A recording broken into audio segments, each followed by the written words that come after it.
Shalom, teman-teman yang terkasih dalam Tuhan Yesus Kristus. Hari ini saya ingin mencoba sedikit membawakan sharing mengenai perhiasan. Tentunya setiap orang di dunia ini menyukai lebih cantik. Bisa menggunakan peralatan make up, bisa juga dengan menggunakan perhiasan. Nah, hari ini saya akan membahas lebih mengenai sebuah perhiasan, ya. Atau secara global kita katakan perhiasan itu seperti emas, diamond ya, dapat mempercantik dan semua sangat menyukainya. Jadi kita akan menekankan kecantikan, beauty dalam diri manusia terhadap relationship kepada Tuhan. Jika di dunia ini kita bisa mencari make up dari Dior, Chanel ya, atau mungkin Estee Lauder. Tapi dalam Alkitab ini konteksnya berbeda, ya. Karena kecantikan yang dari diri kita sebagai mempelai Kristus yang siap akan sangat membantu kita pada saat kedatangan kedua kali. Allah sangat suka terhadap mempelai Kristus yang sudah dewasa, ya, matang dan siap tentunya. Nah, ada satu ayat yang sama-sama yang kita akan buka bersama di dalam 1 Petrus 3 ayat 4. In the Peter chapter, we gonna see. Ya, di sini dalam bahasa Indonesianya kita baca bersama-sama.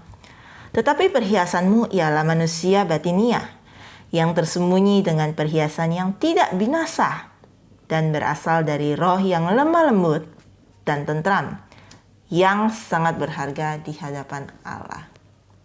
Kalau kita melihat ke konteks aslinya dalam bahasa Inggris dikatakan, rather let it be the hidden persons of the heart with the incorruptible beauty of the gentle and quiet spirit, which is very precious in the sight of God.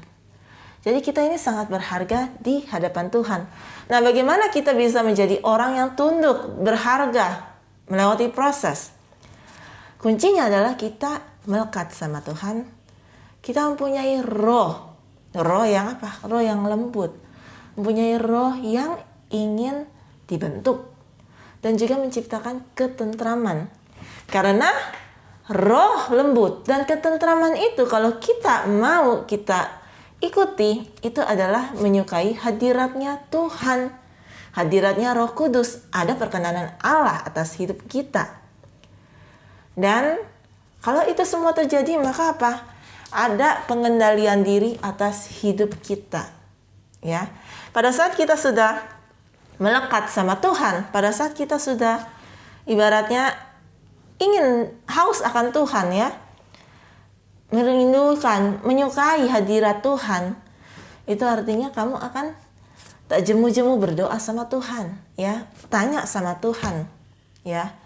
Untuk menjadi sebuah perhiasan bukan sebuah hal yang instan.